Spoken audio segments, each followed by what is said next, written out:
Over the past couple of years, I've created a number of iOS customization videos that have unpacked really every single layer of customization that's possible with iOS. And whilst they take a long time to prepare for and to put together, they're also some of the most rewarding videos to make.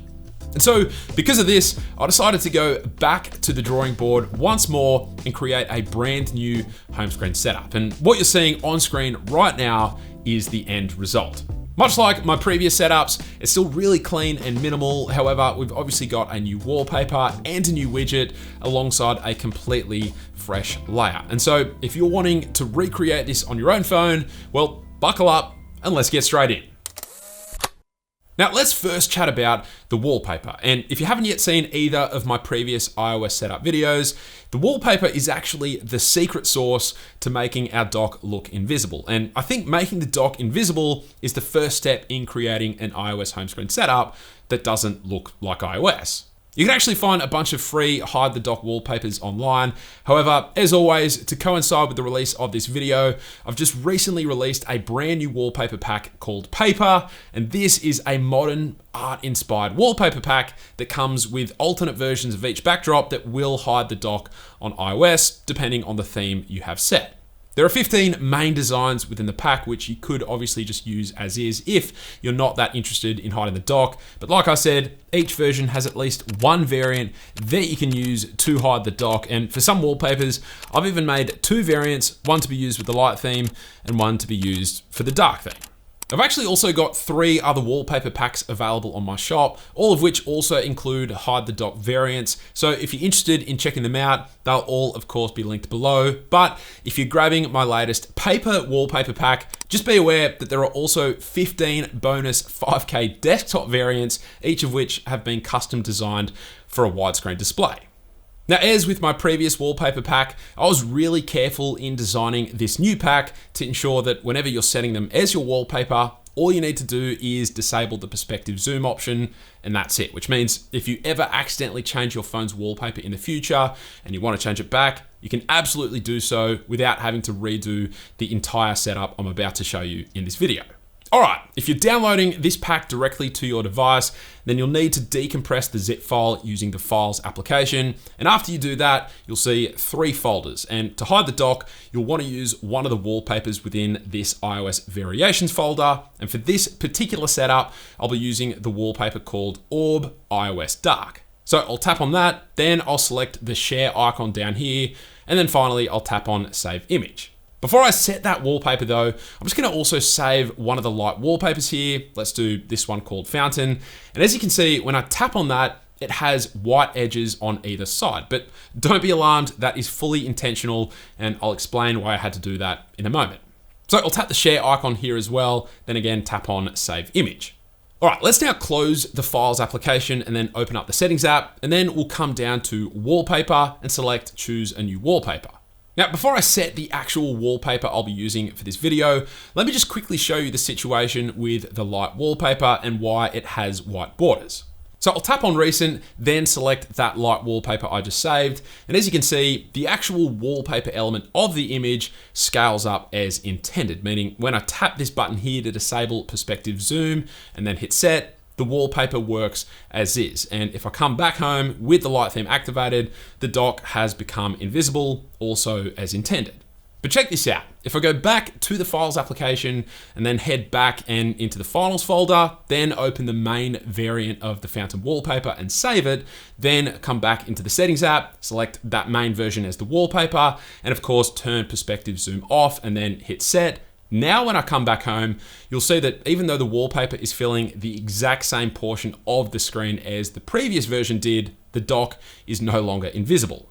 And after a lot of trial and error, I realized that the reason for this is because iOS actually changes the color of the dock ever so slightly depending on the colors it detects in the wallpaper. And so even if you have a fairly light wallpaper like this one, iOS is still referencing all of those other colors and therefore tinting the dock as a result. But with those white borders included in the image, it actually tricks iOS into thinking that the wallpaper is lighter than it is, and therefore it retains the original color of the dock, meaning when we use these specially designed iOS variants of the wallpapers, our dock will be invisible once more. It's just another example of Apple making life harder than it needs to be, but I did want to explain why there are white borders, just in case you're a bit confused after picking up the paper wallpaper pack. But with all that being said, I'm going to head back and into the settings app, locate and select the dark orb wallpaper I just saved, turn off perspective zoom, and then hit set, and then set both. Just before I head home, I'll quickly navigate back and make sure that this dark setting dims wallpaper toggle is off, which it is. And with that done, I'll quickly turn on my system dark mode, come back home, and as you can see, as expected, our dock is invisible. All right, moving on. So for the layout of this setup, I wanted to go with something a little more center oriented compared to my previous setups. But as we know, Apple doesn't let us place icons or widgets just in the center on their own. And so I had to get a little creative in order to achieve this. And here's what I came up with. So up the top is a medium-sized widget, which we'll be able to use to position a small-sized widget into the center of the screen. Then below that, whilst we'll have space for a layout of 16 icons in a 4x4 configuration, I only want a 2x4 layout of icons in the middle. And so I'll need to place 8 transparent icons on either side, 4 on one side and 4 on the other, which will achieve the result I'm after. So let's start simple with that clock widget up the top. Now, a lot of people will say that having a clock widget on a setup is really unnecessary, given that we already have a clock at the top of our display. And yes, I totally agree with that, but I just really liked the look of this particular clock widget, and I honestly couldn't come up with anything else that fit this setup layout. So with that in mind, as always, I have this particular widget on my website, which you can download for free. So once we've downloaded it, all we then need to do is long press our home screen, tap the plus icon up here, and scroll all the way down to the widget section. We'll tap on that, then navigate over to a medium-sized widget, and then tap to add it to our home screen. We can now remove all of the other icons on this page by tapping the little minus icon on each, and then tapping on remove from home screen. Repeat that for as many apps as necessary, and then once that page has been cleared, I'll tap the little 3-dot icon down here and uncheck any other enabled pages so that we're left with just this one page with our medium widget at the top. Oh, and whilst we're still in editing mode, I'll just quickly swipe over to this blank page on the right and take a screenshot, which we're about to use when setting up our widget. Okay, with that out of the way, let's talk about getting that widget set up. So after you've downloaded the minimal clock widget file from my website, we can then open up Widget and navigate to the create page and then tap on import widget. We then want to select import from files and then navigate to the downloaded widget file, and that should import it automatically, and we can then tap the back button. Then we'll come back to our home screen, tap to open the widget, select the recently imported widget, and then we need to set our transparent background. So I'll tap on add wallpaper and select the screenshot I captured earlier. I'll then tap the tick button, wait for the app to generate my background, and then the last thing we need to do is select the position of our widget, which for this setup is right up the top, which is selected by default. So I'll tap the tick button again and then tap on yes, and that's it. When we come back home, our beautiful clock widget is complete. Now we get to the really monotonous part of the process, setting up our icons. For this particular setup, I'm going to be using the light icons with no background from my monochromatic icon pack. And for everyone who's been emailing and tweeting at me asking for an expansion pack, I have good news. There is now officially big expansion packs available for both my monochromatic icon pack and my pastel icon pack, both of which now have 50 new icons for a bunch of requested apps, doubling both packs to a total of 100 unique icons all up. Now, I tried all of my icon styles for this particular setup, but I found the light icons with no background to look the best and cleanest, but you could, of course, use any icon style you like, depending on the look you're going for. But to get these icons set up with a transparent background, as with my previous videos, I'll be using the Transparent App Icons application. With that open, we first need to tap to add a screenshot and select that same blank home screen screenshot we captured earlier. From there, we're going to first create the blank icons for the left and right side of our screen. So I'll start with this icon here, and I can then simply tap the download button. Then I like to go from left to right, top to bottom. So I'll then select the far right icon and again tap download. Then I'll move down a row and over to the left, then tap download, then over to the right, tap download, and so on and so forth. You obviously need to do this for each blank icon, which, as you can see, really doesn't take that long. And once complete, we now need to start creating our actual app icons. So we'll close that app for a moment and open the Files app and navigate to the monochromatic icon pack and then open the folder that says white, no BG. Then I need to find the first app I want on my home screen, so I'll start with the camera app, tap on that and select the share icon and then tap on copy. Then I'll go back to the transparent icons app, move to the position where I want my first icon to be, which is right here. And then this time I'll tap on customize. Then I'll tap this little blue 3-dot icon here and select paste image. I'll click done, and with that icon pasted in, I can now tap on save. I then need to repeat this process for every single icon I want on my home screen, but of course, changing the position for each new icon. And for this particular setup, once I've completed that entire process, I'll end up with 16 different app icons, 8 that are completely blank and 8 that have my actual app icons on top. And with that completed, I can now jump into the Shortcuts application to start creating my custom shortcuts. I'll first start by creating my blank icons, which once the initial setup is complete is actually a relatively quick process. So on the My Shortcuts page, I'll tap this plus icon, then I'll tap on Add Action and search for Open App. Then I'll tap on Open App and then tap on the word app. Now, as I said, we're currently in the process of creating our blank icons, and so there's a couple of different approaches you could take for this. You could utilize the blank icons as actual hidden shortcuts to a bunch of different apps, which could level up the functionality of your home screen. Or if you're just interested in getting the setup completed quickly, then you can instead just pick one app to use for all of your blank icons, which will save a lot of time in this setup process. But again, that will mean you'll have 8 blank shortcuts to that one app on your home screen. But I'm obviously interested in getting things done fast for this video, so I'll go with the latter option and just select the weather app as my app of choice. I can then tap this little blue settings icon here and then tap on Add to Home Screen.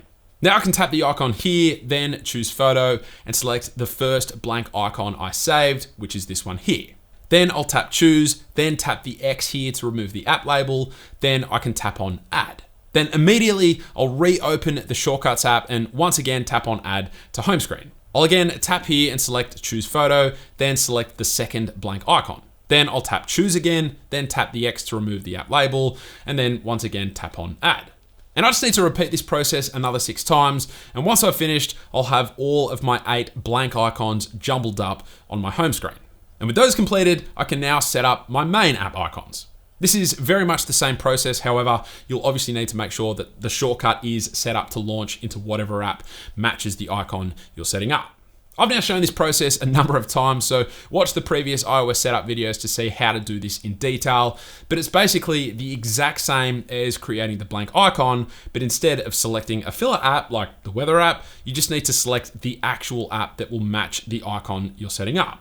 Just again, make sure to disable the app label for each icon before adding them to your home screen. But with that completed, we can come back home and here are all of our app icons looking pretty jumbled up. So we'll long press our home screen and then start dragging our apps into the correct order. And if you created each of your shortcuts in the same order as you did your icons, like I did, then this process should be relatively quick to complete. But either way, once complete, your setup should look something like this. Now for this setup, I did want to add an extra bit of functionality as 8 apps is often not quite enough on any given home screen. So I also thought that creating a folder of additional app icons would be a nice touch. Now for these folder icons, I actually decided to use the light icons with the background, which means I don't have to create custom icons using the transparent app icons application. So all I need to do is go back into the Shortcuts application and repeat the same process as before, but with any app I'm wanting in this folder.